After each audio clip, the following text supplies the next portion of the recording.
Most welcome to the side event. This side event is being organized by AOSED. His full name is an Organization for Socio-Economic Development based in Bangladesh and work in Bangladesh, especially the environment protection, conservation. And another organization, Refugee Council, you know about this Refugee Council is international organization, as well as SIF is a France-based organization mainly. We are jointly side event. Today we are most welcome. I would like to first introduce Mr. Hafiz Khan. He's the executive committee member of UNEP Loss and Damage Fund as well as co-chair Warsaw International Mechanism. As a pre-design, that was Mr. Hafiz Khan will continue as a moderator, but due to uh, he has big responsibilities as a negotiator. That's why he will lead. At first, he will take some information and discussion at the beginning, our uh, side event, and the moderator will be Jitlin. I would like to request Mr. Hafiz Khan. Please, advocate Mr. Hafiz Khan. Thank you, Shamim. First of all, good morning, colleagues. First of all, I would like to appreciate the organizers to organize this side event. It's very interesting and important issue. So the event, the organizers thought that there is an important to bring to bring our ex-com member. Colleagues, I'm currently serving as a co-chair for executive committee for the Warsaw International Mechanism.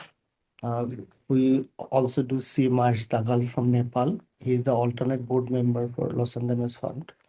So, and we have a great panelist here. So, as an opening remarks, I would like to highlight some of the issues.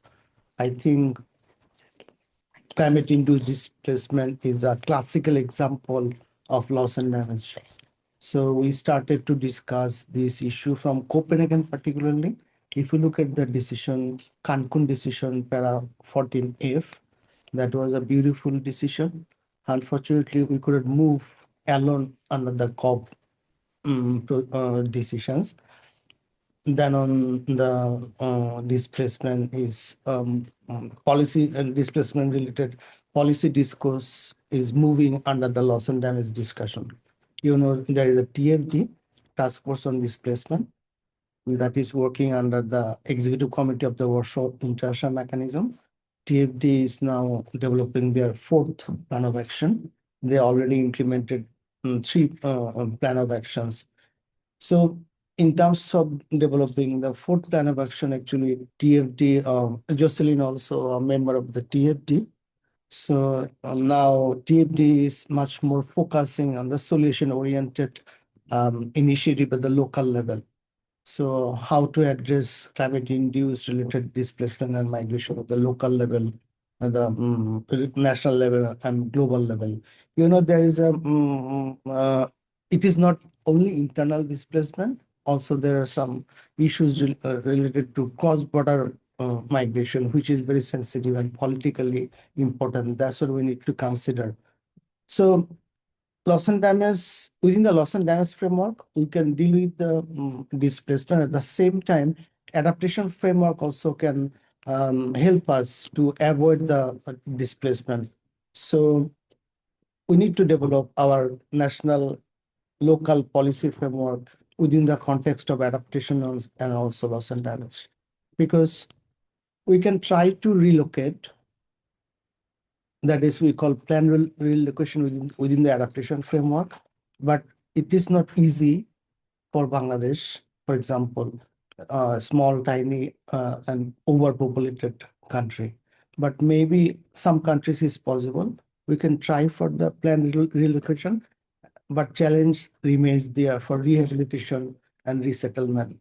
For example, a fisher folk from the coastal area, if he or she needs to move to the hill areas, then he needs to change his traditional livelihood.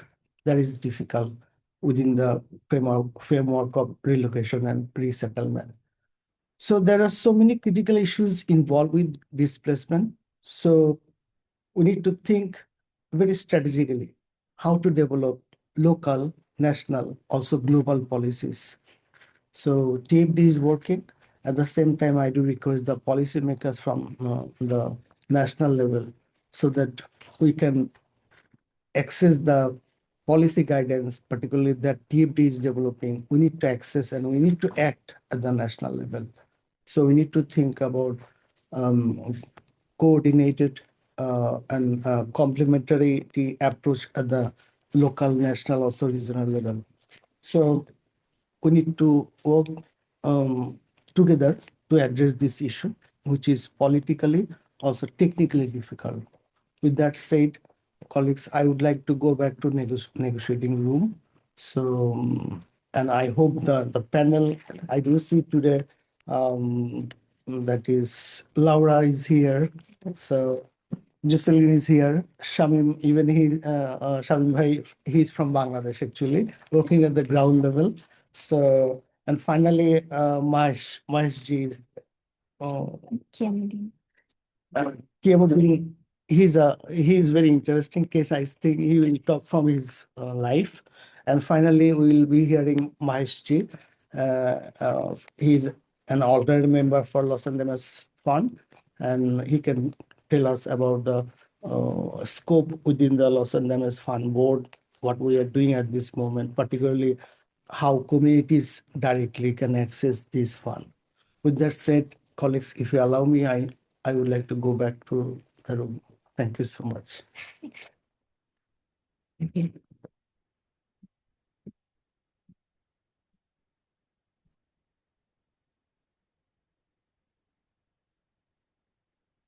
Thank you so much, Hafijul, and thank you so much to everyone for being here today. I'll turn it over to our first speaker, Lara Lefil. I'll just get your presentation up as well. Okay. Thank you so much, Jocelyn, everyone. So just a quick introduction. CIF is a French humanitarian development NGO. We work in Pakistan since 15 years ago now, and we respond in this country to disasters through emergency and protection activities, complemented by long-term interventions, aiming at reducing risks, building resilience, climate change adaptation, and preventing forced displacement and promoting a durable solution for displaced people. So today I will present a survey that we have conducted with Ipsos in March and April this year, and which was supported by French MOFA. The idea behind this survey is to improve the responses in Pakistan to climate-induced internal displacement through youth participation by collecting their own views and their own recommendations on their social and economic inclusion. So before presenting our key findings, let me introduce some background information. Sorry. In 2024, disasters represent the main cause of internal displacement during the year, and the number of disaster displacement last year was nearly double the annual average of the past decade. IDPs who do not cross borders have no specific status or rights compared to other citizens of their country under international law. Yet displacements entail specific vulnerabilities and an increased risk of discrimination. In the absence of a durable solution, of course, the number of IDPs is likely to continue rising.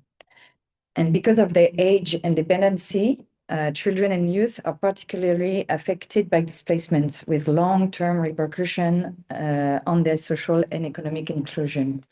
Displacements severely limit access to education, learning and livelihood opportunities, and increased risk of protection, such as child labor or sexual and gender violence. The psychosocial impact of displacement on them is also often overlooked. Yeah.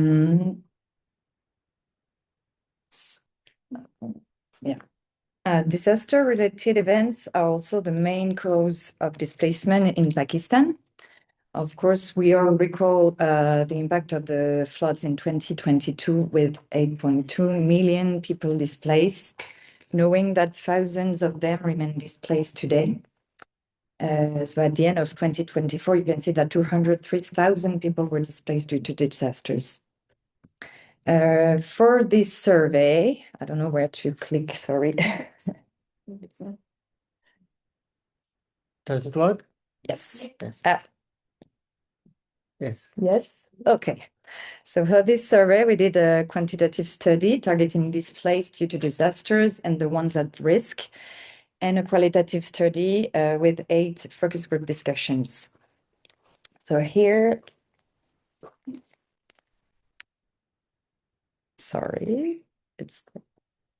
here you can have a more precise look at the quantitative sample distribution. We targeted youth between 14 and 25 years old with a 50-50 ratio between girls and boys. And the study was conducted in 21 districts in 4 provinces. And among the youth displaced, 95% of them were displaced for more than a year. And 39% of them have been displaced several times. So let's have a look into the main key findings. And let me just precise that I just selected here a few insights because, of course, we are limited in time. So recent disasters have triggered overall concern about climate change for a majority of youth. 43% of them expressed very strong concern, especially among lower income group and female respondents.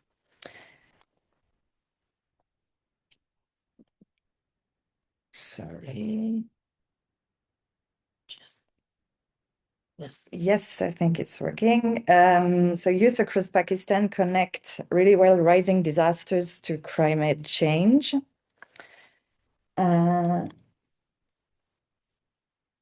And you can see here that 90% of youth perceive disasters as a primary cause of internal displacement.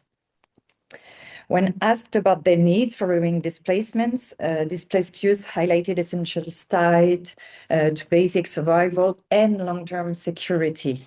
The most pressing overall need identified was permanent and safe shelter. A lot of them expressed concern and frustration with inadequate living conditions or limited opportunities.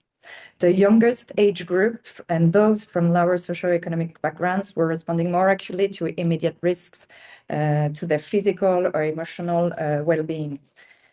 So displaced youth priorities are rooted in stabilizing their living conditions and rebuilding a foundation for sustained well-being. This underscores the need for both protective and also development support measures. Findings reveal that more than half of the youth feel their mental well-being has been affected, and many believe the same holds true for their peers.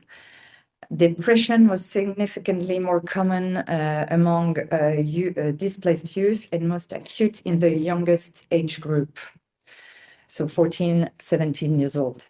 For the displaced, all these emotional strains are worsened due to insecurity, of course, and the loss of normalcy, pointing to an urgent need for psychosocial support. Qualitative findings support these trends, with many young people reporting persistent sadness and emotional distress following the sudden loss of homes, family members, and familiar routines. For displaced youth, cultural dislocation and the challenge of adapting to unfamiliar environments contribute to a growing sense of isolation and uncertainty. Among displaced youth, 95% reported that the sense of social inclusion had been negatively impacted. Young women reported a slightly stronger sense of exclusion compared to young men, related to disrupted family ties and difficulties in forming new connections. This likely stems from greater social and mobility constraints on women, where relocating often means losing access to familiar support networks and being restricted in forming new ones.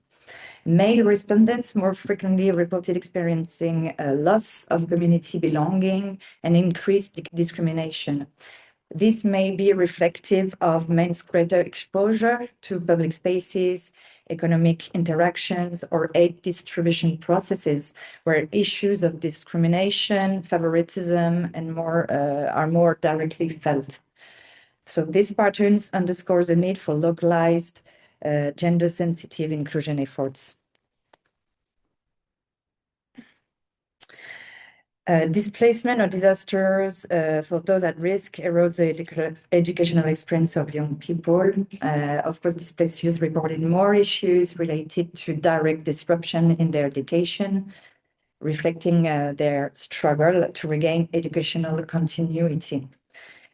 At-risk youth appeared more affected by cognitive and emotional challenges, such as difficulty concentrating and emotional stress.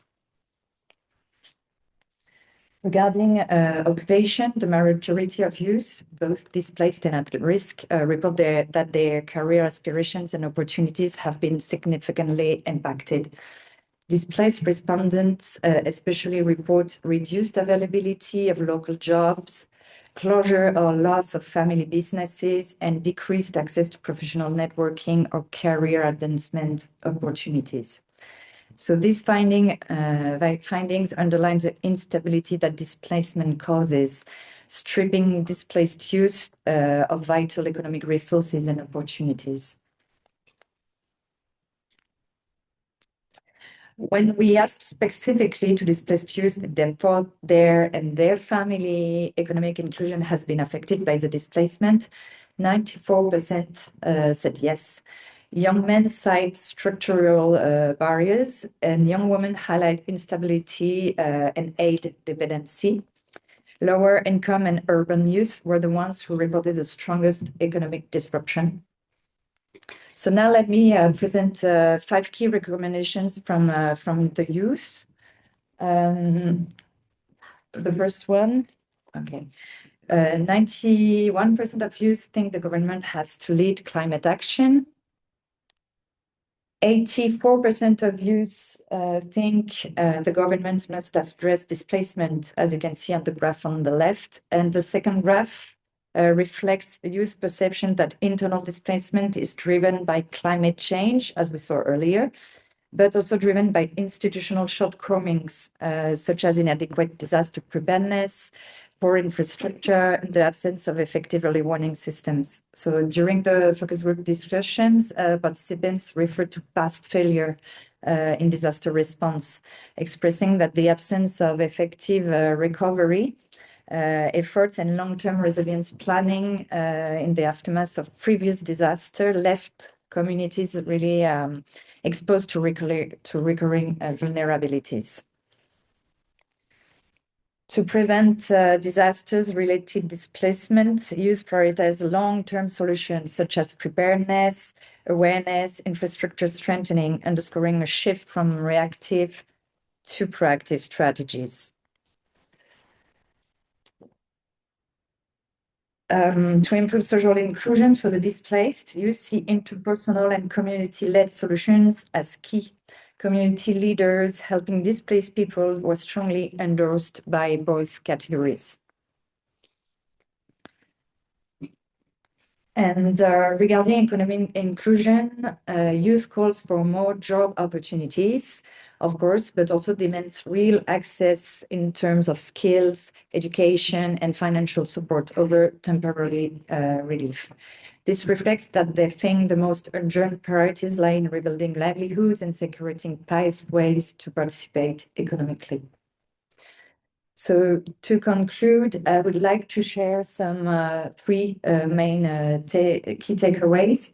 So we need to ensure the fulfillment of the rights of IDPs by recognizing the specific impacts of displacement on the most vulnerable, especially children and youth, who face increased protection risks, and specific challenges in terms of education and livelihood opportunities. It is essential to support the implementation of durable solutions and to promote integrated approaches with emergency responses, combining long-term action on risk reduction, adaptation, and social cohesion across all sectors, including education and livelihoods. For the people at risk of displacement, we need to ensure their right to determine their own conditions of mobility by guaranteeing them from the free choice between staying, by preparing and adapting in place, and living. Two position papers detail the CIF approach, you can see here, and recommendations. And you can find them online using these QR codes. And to receive the survey results, you can fill the form via the QR code here. And I left this paper at the table at the beginning of the entrance of the room, so you can have this here. So thank you very much.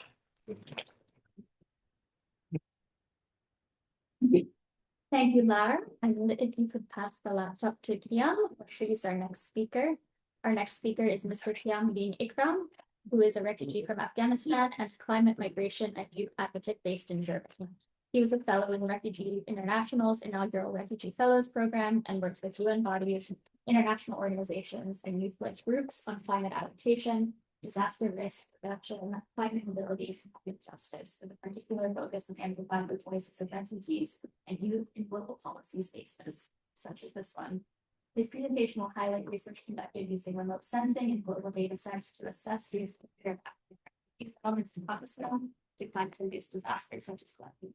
He also draws from interviews with refugees to explore their lived experiences during both the 2010 and 2022 flood events, exploring their vulnerabilities and broader gaps in development preparedness and climate resilience efforts. So from the experience of youth in Pakistan to the experience of refugees living in Pakistan, we'll have two views on data. Thank you. I'll turn it over to. Can you put the presentation there? Sure. Yeah, thank you so much for having me this opportunity to highlight the study that was conducted in Pakistan on assessing flood risk in refugee camps there in Khyber Pakhtunkhwa province, Pakistan. The objective of this study was to assess the exposure and risk of those refugee camps and to specifically to flood in Pakistan, and also to explore the lived experience of those refugees during the major 2010 and 2022 flood events. Can you go? Yeah, okay. Is this one? So, okay. Yeah, that's okay. Okay. So if you see here, Pakistan hosts more Afghan refugees. By now, they host 1.36 million registered Afghans, Afghan refugees. There are more other, but they are not, they are unregistered. And we consider only registered Afghan here in this analysis. There are 4 provinces in Pakistan, and 53% of the total Afghan refugees was hosted by the Khyber Pakhtunkhwa. So we consider this province in my research study. And after the political changes in the country, in Afghanistan, so that number was more increased there in Pakistan. Pakistan is also one of the countries which has experienced major flood events year by year. So that is one of the major disasters that has been experienced by the host country, was highlighted by Lara, but as well as by the Afghan refugees there as well. If you see here, so you can see the Khyber Pakhtunkhwa province map there, and also you can also see the Afghan refugee camps location. There are 2 kind of location based on the UNHCR data. One was the formal settlements, another one was the individual accommodations. We consider only formal settlements because so we identified like 76 refugees sites in Khyber Pakhtunkhwa province, and we considered only 43 formal settlement in this analysis. 33 was the individual accommodations. Formal settlements means that they have camp boundaries and everything, like proper planning with the government and the UNHCR. But some of them I found in the geodata of the UNHCR that they don't have the specific camp boundaries. So I did manually using the GIS software just to understand and also to do the accuracy, better accuracy in the analysis. Actually, we use different data sets in this analysis. We use refugees population. So we had camp population based on the UNHCR data. We also consider the global population openly available, free available data sets, which was World FAB data, HRSL, GHSL. These are all available online, and it's in special patch. It's in special data sets so you can use everywhere. They have different resolutions. We also consider building footprint data, which is available from the open street mapping. Also, we consider the Google open building data source for this data sets. We also consider the openly available data sets for flood hazard mapping. It is available from the Giant Research Center of the European Commission, and it is 100-meter with 100-meter resolution, globally available, freely available. And we also considered field insights from the people, from the refugees who has lived experience in those refugee camps. So to understand more on the methodology, so for flood exposure analysis, we consider four approaches. One approach was the camp population, to consider camp population like UNHCR data. Another approach was to consider global population data set, which is available online in like you can download there in the special format. So you can easily use everywhere. And the third approach was just to use the camp population combined with the global population. And the fourth one was to use the camp population plus building data. And the main aim was just to understand the refugees population at camp in a better way. So that's why we consider like various approaches to understand the flood exposure. And if you see the risk analysis, so there's no exist threshold for refugee camps, but we consider the depth-based hazard threshold methodology for considering the risk analysis for refugee camps. They have 4 categories: low, medium, high, and very high, and every category has the unique characteristics. So for example, it depends on the depth of the flood data. So if the flood data is lower than 0.15 meters, so it means that the water might not severely impact the structures, but can pose health risk to the population. And then very high category can severe and damage the structure destruction. So it depends on the flood depth data. So we consider this methodology for the risk analysis. For the risk analysis, we considered building footprint data because it's available with high resolution.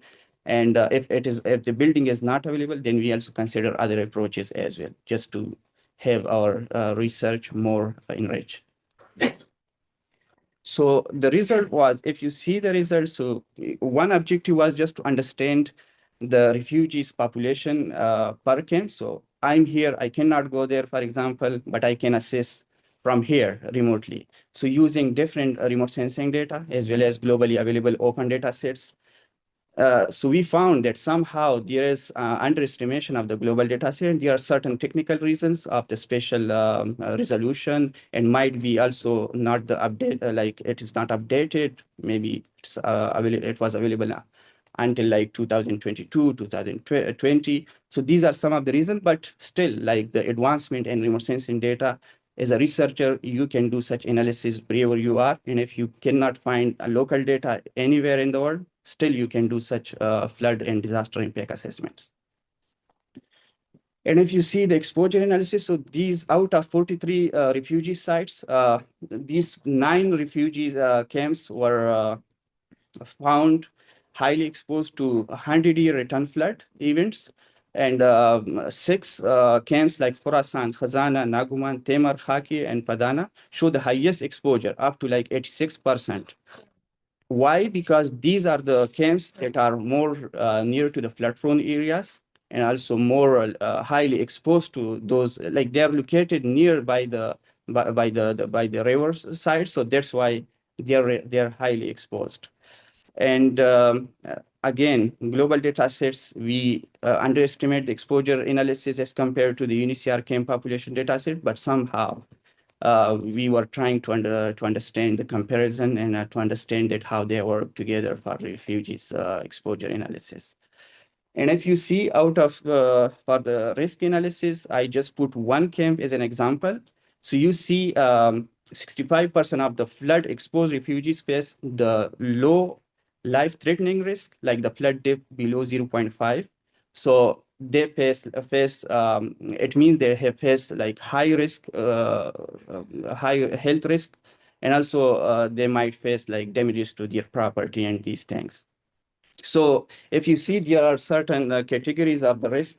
So you can see in different colors. So, and if you see the sample of that camp there and above snapshot, so you can see different colors. So means if it is yellow, so means those buildings of the refugee camps, they are medium risk to the 100-year return flood. And we also consider 10 return year flood, 50, and also 100-year return flood in this studies. Just to have community insights, because that was from the data side, the analysis I quickly just highlighted, but from the community side, maybe it was also shared by Lara.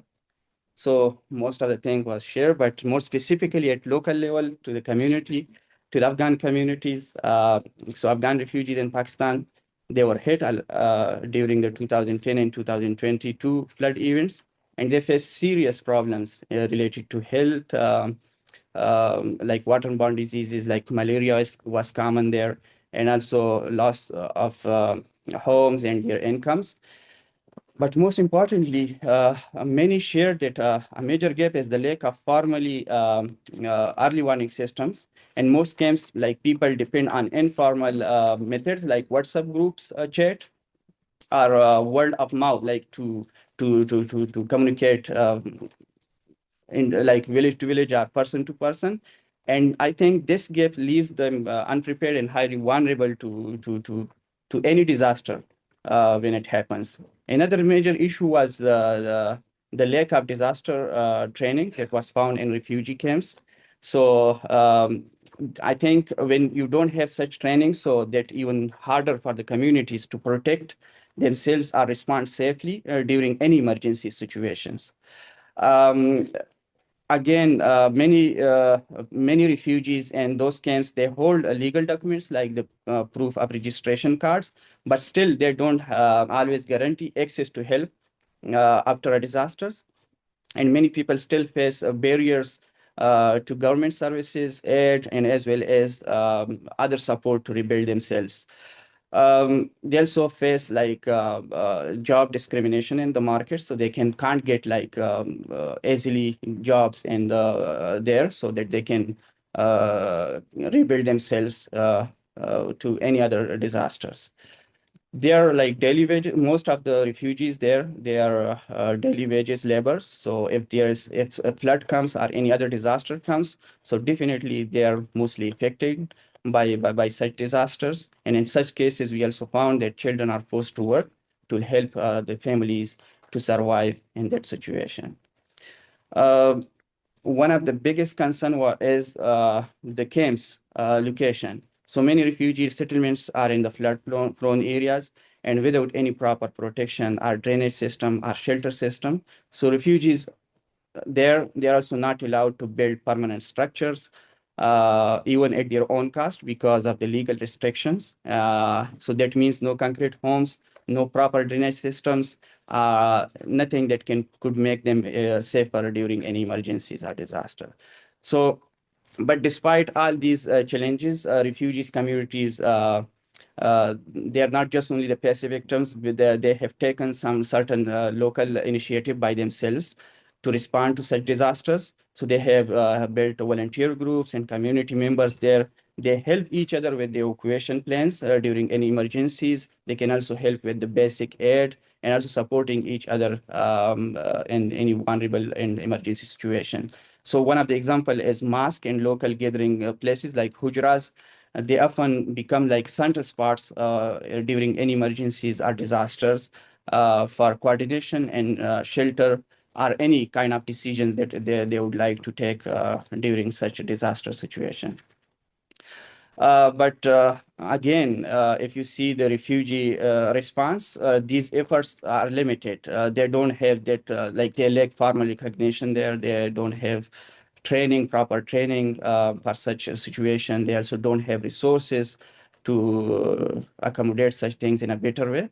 Yeah, so these are all some of the community insight that I try to make it a little bit more concise. Then there are certain policy challenges like I found when I was trying to explore more with them. So Afghan refugees are not systematically included in any disaster response strategies developed by the national disaster management authorities and also provincial disaster management authorities there in Pakistan. And their absence from these frameworks means limited or no access to early warning systems, evacuation support, or recovery assistance during floods or any other disasters. Refugees are also not included and not consulted in any national or provincial or district climate adaptation policies, despite their exposure to climate-related hazard like flood. And as a result, they miss out on resilience building programs and adaptation funding, etc. So most refugees camps, they're established like decades ago with no climate resilient planning. They're often located in flood-prone areas or undesirable areas, so lacking proper drainage system and also other safe escape routes, which make them very vulnerable to any kind of disasters. So as also highlighted the quantitative side of this analysis, so global data set like WorldPop, HRSL, they somehow a little bit underestimate the refugee population while doing such analysis, but it is important also to integrate the local data. So local data is also necessary to have like a better planning for such camp design and also for such disaster response and disaster preparedness. And barriers, so refugee face legal restrictions, for example, in terms of accessing to services and also to find out livelihood opportunities.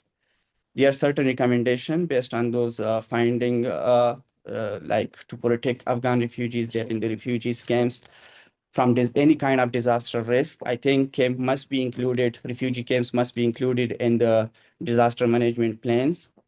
Refugees must be included to have the early warning systems there. They need a better infrastructure and access to all the basic services. UNHCR and other humanitarian organizations should co-create like resilience programs at refugee camps level as well for refugees to support them locally. And then climate finance, like overall, they must support both refugees communities and also those who work for the refugees, like refugee-led organization, to build resilience and also to lead adaptation efforts.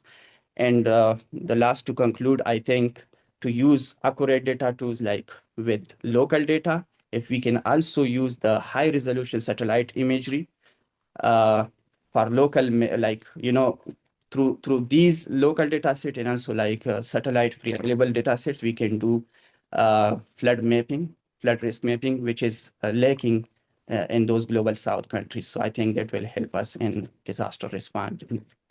Thank you so much.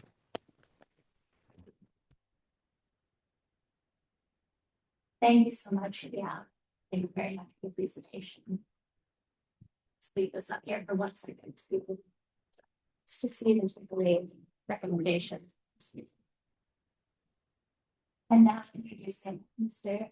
Shamim, our next speaker, who is the Executive Director of AOSED, with over 2 decades of working experience in mitigating climate risks, disaster management, grassroots and policy advocacy, and development of community-driven solutions for sustainable development. Shamim will be discussing his commitment to first gaps in climate finance, providing a grassroots case study video that AOSED has developed, and recommendations to address ongoing climate crisis and displacement issues. So we'll pull this presentation up.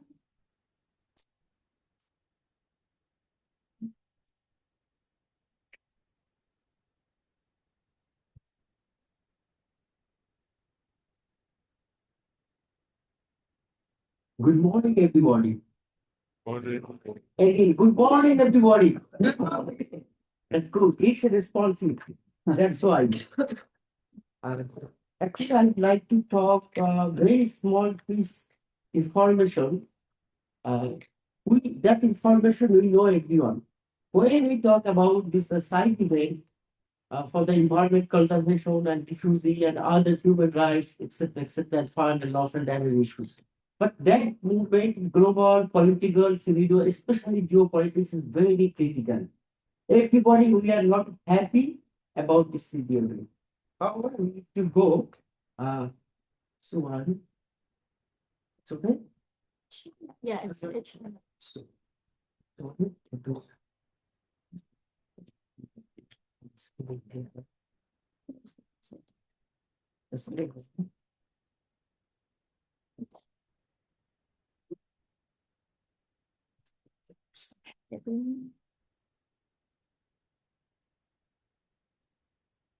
it's working.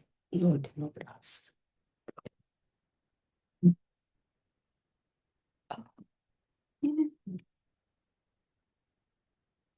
Sorry, is it for some technical reason? There we go. Okay, it's back on the screen now.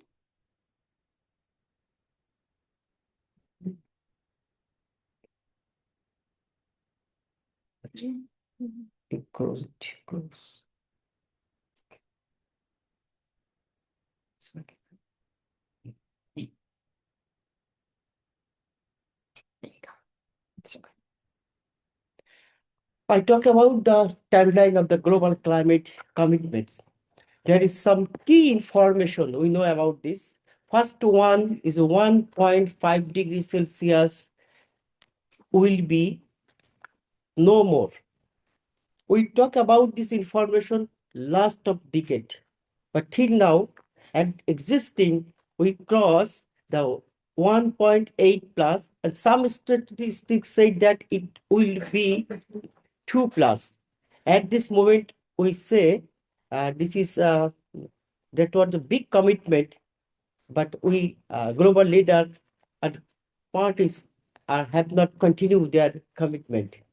Second one, X3, it's been, we had a plan, and the last time we expand our solar-based energy and reduce our coal-based energy or fossil fuel energy, reduce our energy. But till now, still we going for the coal-based or fossil fuel-based energy.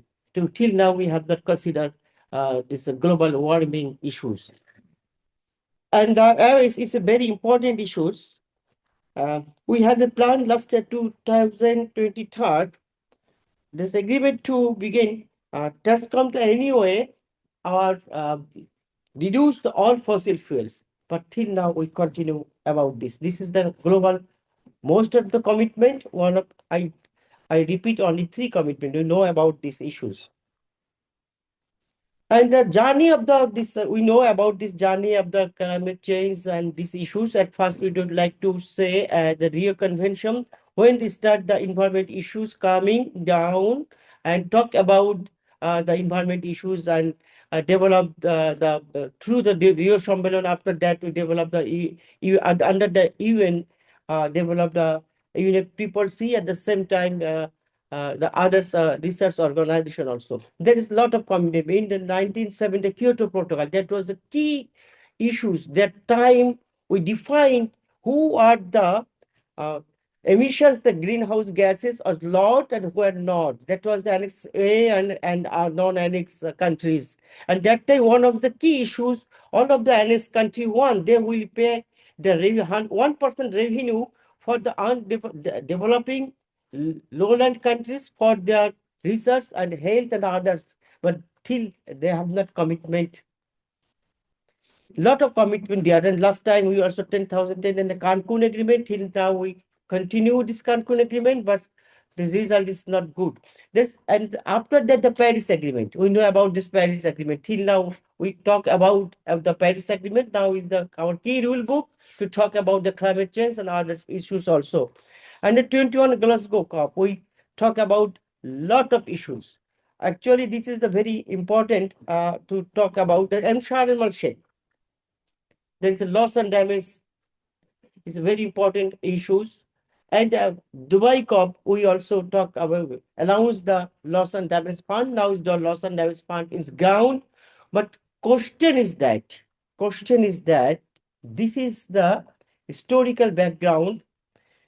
The last 2 decades, we also not reduce our global warming. You always increase our global warming. In 1992, our global warming scenario, and now this scenario is very, very different. We have commitment. All global leaders has committed that we will reduce global warming. But besides, at this moment, we saw in the last day of the Berlin, in the Bonn, that's so hot. This community, local community, they have not power, capacity to absorb or resilience this hot summer in the German in the last day. 2 days, luckily is good. However, and another is comparison, just a single compare. In 2015, total disaster all over the world, which recorded 376. Against the last year, 2024, that was 393. It's increasing. At the same time, date, we don't expect any people die through this any disaster or any climate event. But in 2015, that was 22,765. But it's reduced in the last year, that is 16,753 people. It's similarly reduced. But question is that people also affected to 110 million in 2015. But 2024, this jump behind increasing the affected people. The people affected 167.2 million. Rapidly increase this problem due to we till now global leaders have not continued their commitment. And economical loss and damage. Economical loss and damage 70 million was only for 2015, and 2024 they become 241 billion. If I ask the global leader, how many dollar you have spent for the disaster preparedness or climate change or environment protection? No, this amount is so below. So we need to consider this scenario. Disaster impact by continent, it's Asia is the mainly affected. In the last year, that was the 167. America is the second, North and South, both America, they also. So I would like to go escape this way because we have another information. I would like to talk about the Bangladesh issues only and a small case story. And IDMC said that in the last year, Bangladesh was 172,000 people internally migrant. Every year, the migrant issue is day by day increasing. But question is that why? We have no comments. But this is only for non-equal. We talk about the non-economical loss and damage. We have not. In 2009, Cyclone Aida struck the southeastern coast of Bangladesh.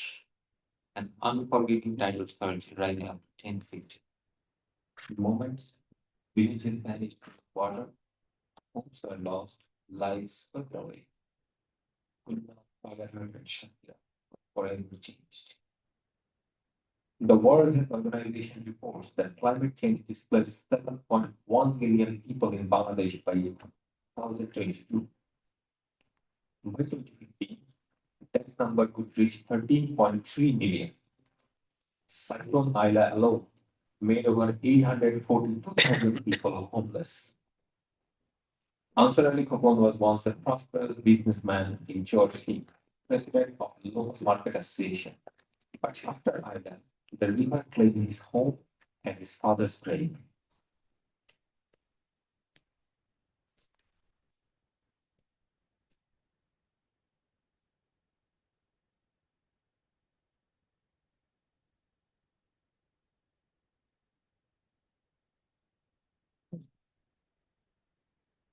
Today, he drives a van to repay loans for a small house built on poor land.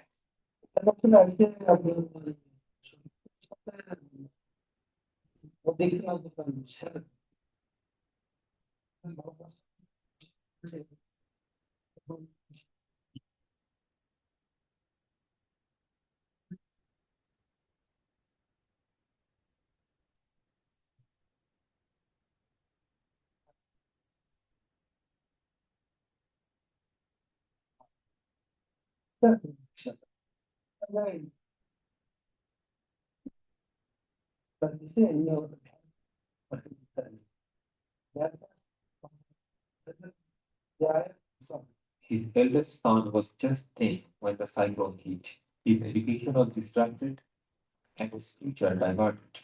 Now he balances work and studies just to keep the family afloat.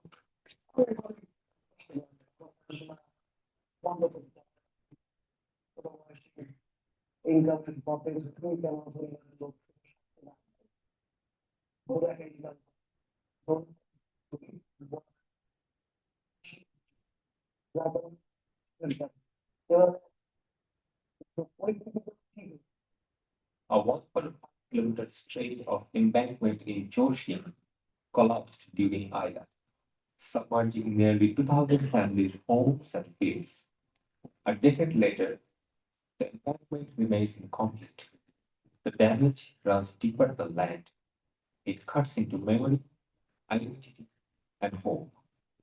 These stories are not just about loss, they are about injustice. Climate change is forcing the poorest from their home while they get the least responsibility for it. Ansar Ali and millions like them are living on the front lines of the crisis they did not create. They deserve more than survival. They deserve security, dignity, and justice.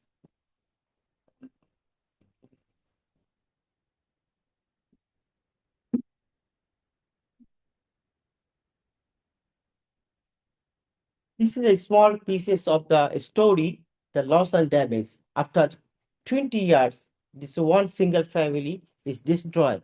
Now they in the. So we need to continue.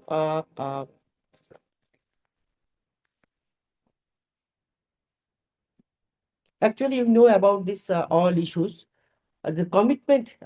We need to continue the commitment. That's why ours in the global community, through this, all our participants, we should to take necessary initiative and the civil society movement as your local level, as the national level, regional level, as well as the global platform to pressure to global leader.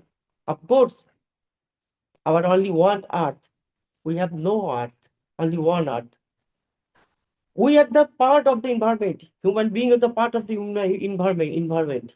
Our key attention is all development previously until now, human centric. We have not considered the environment centric development. We have not said, always will say the human rights. We can't say environmental rights. That's why I would like to say human and environment rights should be established globe. Without environment considered, we can't alive. We can't alive. We need to consider these issues of the global leader. They have a lot of knowledge, science, technology, money, and power.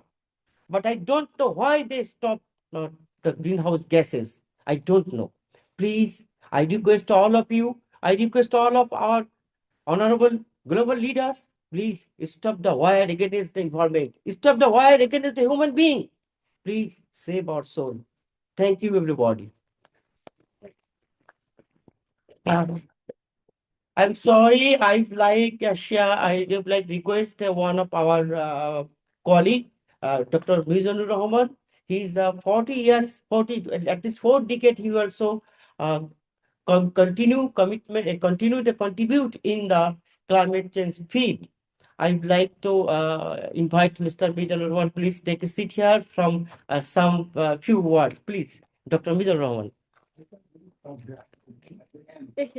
That's okay, no.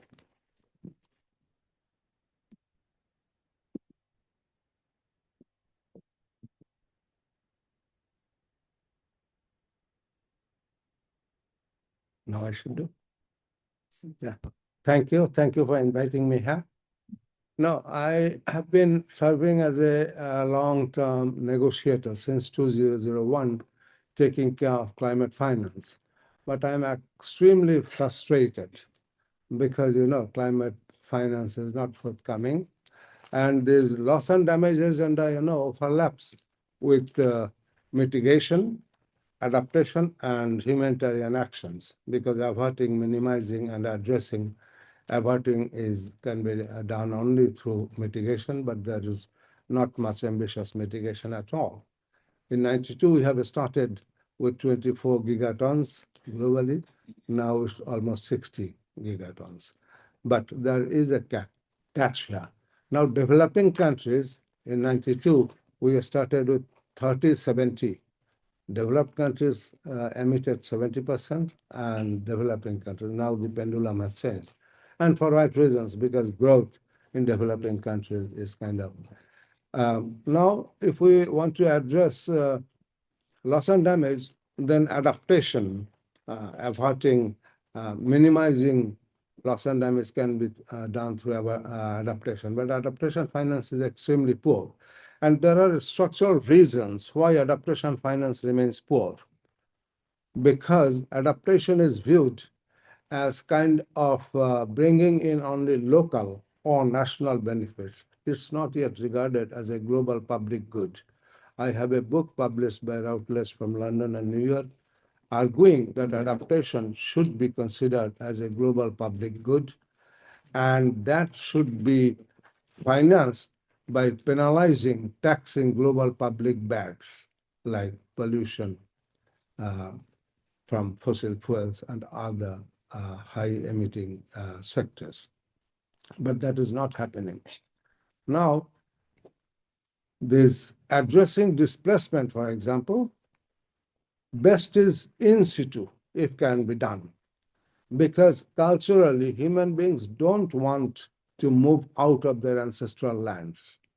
There is a cultural affinity, but adaptation finance is extremely poor, so they are forced to migrate. Okay, and places like Bangladesh, for example, has got not much space to retreat, because Bangladesh is the most densely populated country in the world. But our land is extremely fertile. That is why we could survive. Foreigners cannot think that how 170 million population is squeezed in a land 65 times smaller than America. Okay, but our land being very fertile, we can survive without any disaster in a year. We don't need to import food even if we have no disaster. But that often does not happen.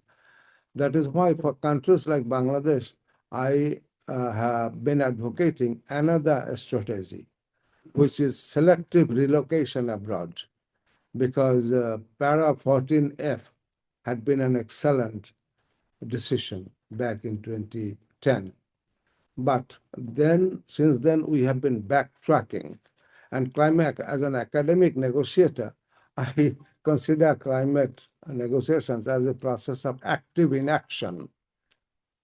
The incoming COP30 presidency has mentioned in one of his letters, 3 letters he have shared, he has shared with the parties. In one letter, the incoming COP presidency used the word brutality of inaction. So we are condemned to this brutality year on.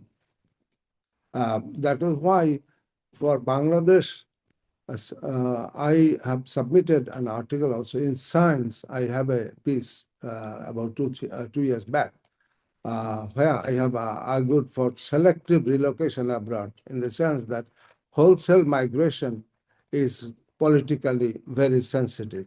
That is why from vulnerable hotspot regions of Bangladesh or any other country, young boys and girls can be selected and they can be trained in jointly supported institutions in the origin countries, in Bangladesh, for example. And developed countries suffer from two demographic problems. One is that aging is a serious problem, and many of the countries have negative population growth rate. So whatever political rhetorics are there, they will need a young and agile labor force. That is why if those young people can be trained in the host country, in the origin country, and they can be relocated in the developed countries based on the predicted demands in the developed countries. So this is a solution, this is a contribution, kind of in-kind contribution, because they are not giving adaptation finance at all committed. That is why this could be a solution. Thank you very much. Thank you so much. And now I'll just give some quick reflections on the presentations and how they link to the negotiations as outlined here. And so I think the top line from Mr. Arfeen's presentation, as well as just now, is on mitigation. First, of course, that to prevent displacement, we need to mitigate and reduce greenhouse gas emissions as much as possible. The first line of defense is the offense, to make sure that we reduce displacement through averting loss and damage. And then second, mitigating. As we just heard, most people want to stay in place. The goal is to adapt in situ to prevent displacement and prevent communities from having to leave, and to finance adaptation and ensure that it's as successful as possible so people can stay safely in their homes, because we hear again and again from communities that they don't want to move or they want to return if they have been displaced. And so leading, we often talk in the displacement world about loss and damage financing and loss and damage technical support, but the top concerns for our communities, of course, are making sure that mitigation happens as successfully as possible and that adaptation happens as successfully as possible. Now, getting into loss and damage, some policy recommendations that we have, and for those negotiators in the room or those who are advocating, who have the ears of negotiators, we have some recommendations from my role as the civil society representative to the Task Force on Displacement for the loss and damage negotiations specifically. And what we're focusing on here is the review of the Warsaw International Mechanism, the WIM, that's underway here at SB 62. And first is obviously ensuring coherence and complementarity between the WIM institutions and between the international, national, and local levels of loss and damage responses. The second piece that we're advocating for with many country parties is calling for a mandate through the WIM review process for a loss and damage status report or synthesis report, which was mentioned in the global stocktake passed in Dubai, to address the significant knowledge and data gaps that exist with regard to assessing both economic and non-economic loss and damage in developing countries, including how it affects human rights, related aggregate financial needs, existing equity-based approaches to addressing loss and damage, and to increase understanding of the needs and responses for loss and damage. The second piece of it is for new and additional funding for the Fund for Responding to Loss and Damage. This funding shouldn't be coming from adaptation. It should be new and additional. It should be grant-based. It should be public. It shouldn't come in the form of loans that countries need to be paying back. And with finance specifically under the WIM review, we need to acknowledge the significant gaps that remain in responding to the increased scale and frequency of loss and damage, and the associated both economic and non-economic losses again. And that we also need to recognize the need to significantly scale up, again, the provision of grant-based public resources for addressing loss and damage in developing country parties. And then specifically getting into the institutions of the WIM, which have come about since the last review of the WIM in the last 5 years, the Fund for Responding to Loss and Damage and the Santiago Network on Loss and Damage.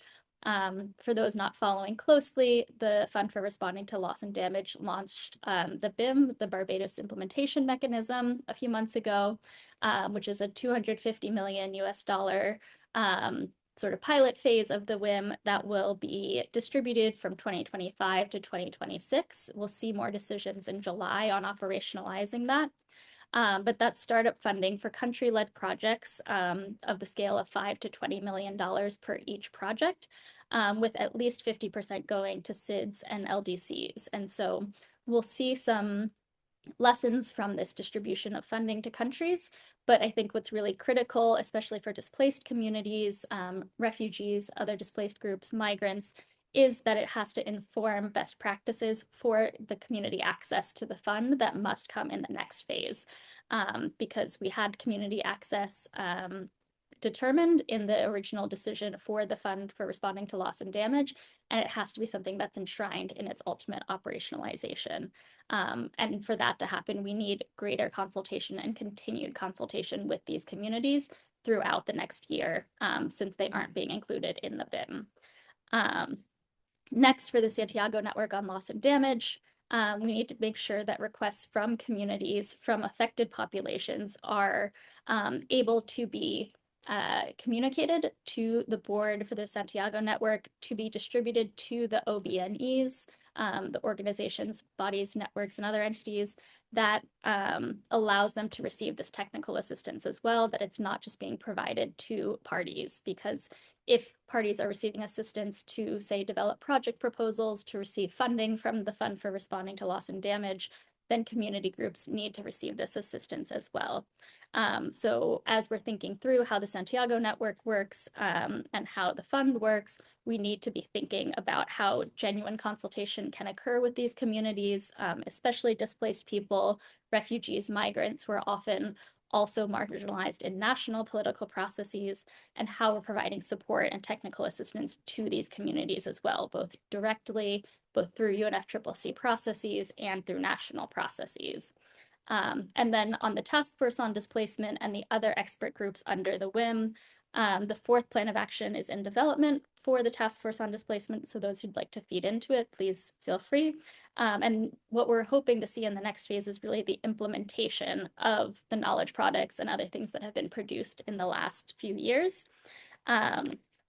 And that we need to increase this accessibility through translation to other languages. So right now, most products are just available in English. We need to translate them to other UN languages, to non-UN languages as well as make them more accessible in terms of the language that they're using. So we're not just using high-level UN jargon, but we're actually using accessible terminology that groups can understand.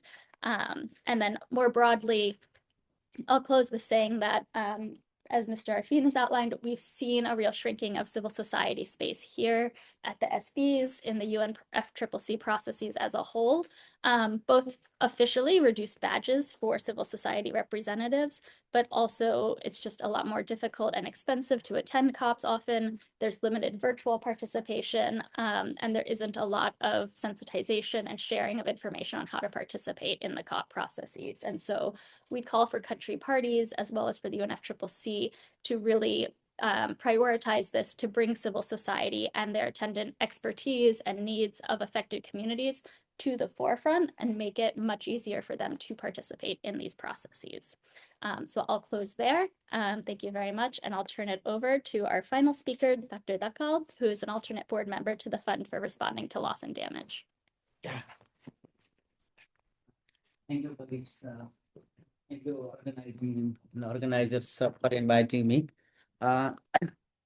From the 4 presentations, 3 PowerPoints, and then explanations, if you see the sciences in the local ground is pretty clear, the situations of the loss and damage and its impact to particularly the people who are enforced to migrate to the various parts of the country to another areas.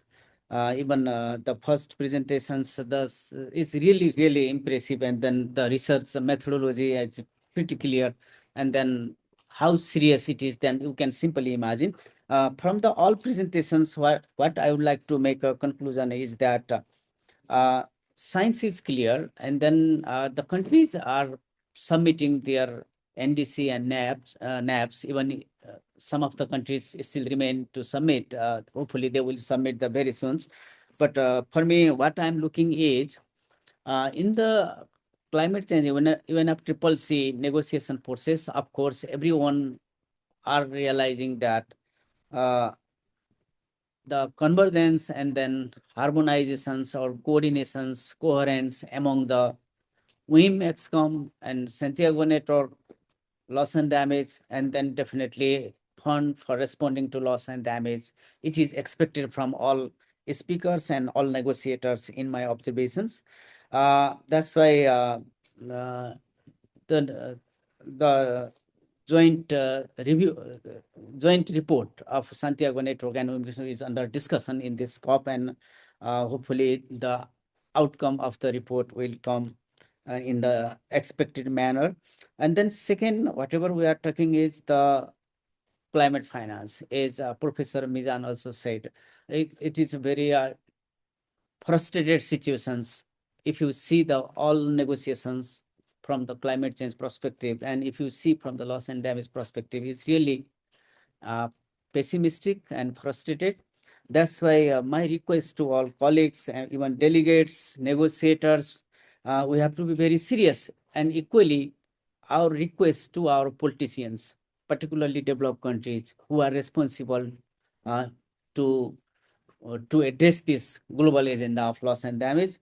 We need a political will and then political confidence and ownership. What we are looking from the politicians, if we are really sincere and moving positively forward to COP30, because the Baku blame roadmap, which is clearly spelled out from 300 billion to 1.3 trillion, that's why ultimately the climate finance and then the access of the technology to the people who are the most vulnerable, and then capacity building.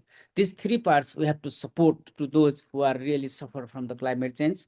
At the same time, this is a teamwork, and then civil society and private sector role is also equally important. But those who are most affected from the climate change loss and damage, definitely they need more public financing and this immediate support they are looking for.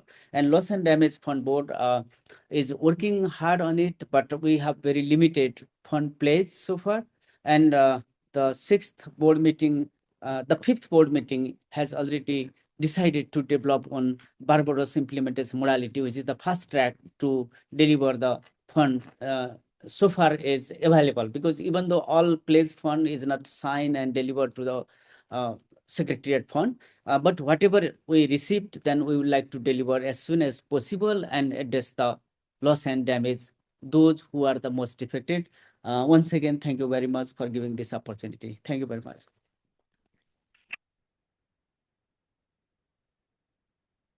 Thank you so much, Dr. Daha. And I know we just have a few minutes for questions and comments from the audience. I know especially we have several attendees here from the Global Center on Climate Mobility Fellows. And I know we have several other experts from the WIN expert groups, as well as the board of the Santiago Network and Fund for Responding to Loss and Damage. So invite any questions or comments from the audience.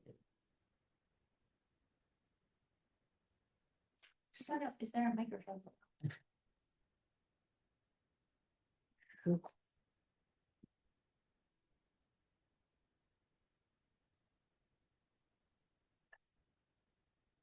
Yeah. So.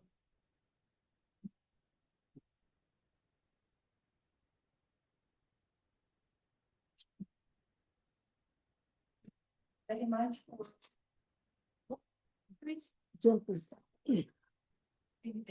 Yes, thank you so much for the amazing panel. It's from Science Europe.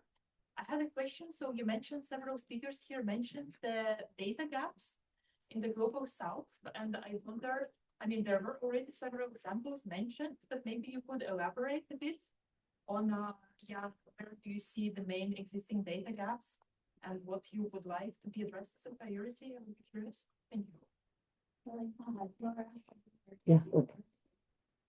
Yes, this is very important question, global south and south. Once upon a time, not long time before, just it's a key question.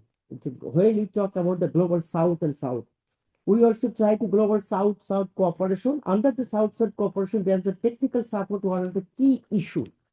Technology, information, and knowledge support. But very unfortunate, this global south, with our south, not your south, our south till now are seeking this problem because we have not much money to arrange the modern technology for data collection, like as remote sensing, real-time data. This is very critical issue. At the same time, we have not enough capacity in the manpower. So we need to, as per address, again we talked about, again we request about the global leader. Who are the committed that global south-south cooperation? Before that, south not, now south-south cooperation. Till now, there is a key gap for the south-south cooperation about the information technology support. Thank you. Thank you so much. And I'm so sorry to cut the conversation short, but I think if you'd like to speak to any of the panelists further, we can be just outside the room, but they do run a very tight time shift here. With many other side events that were taking place. So please join me in thanking our panel again.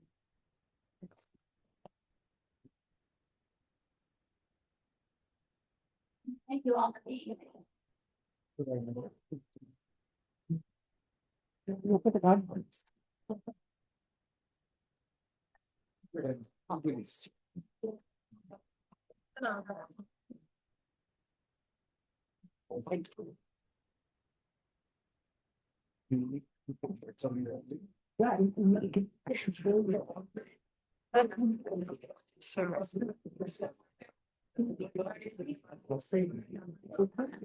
I'll just delete all the presentations.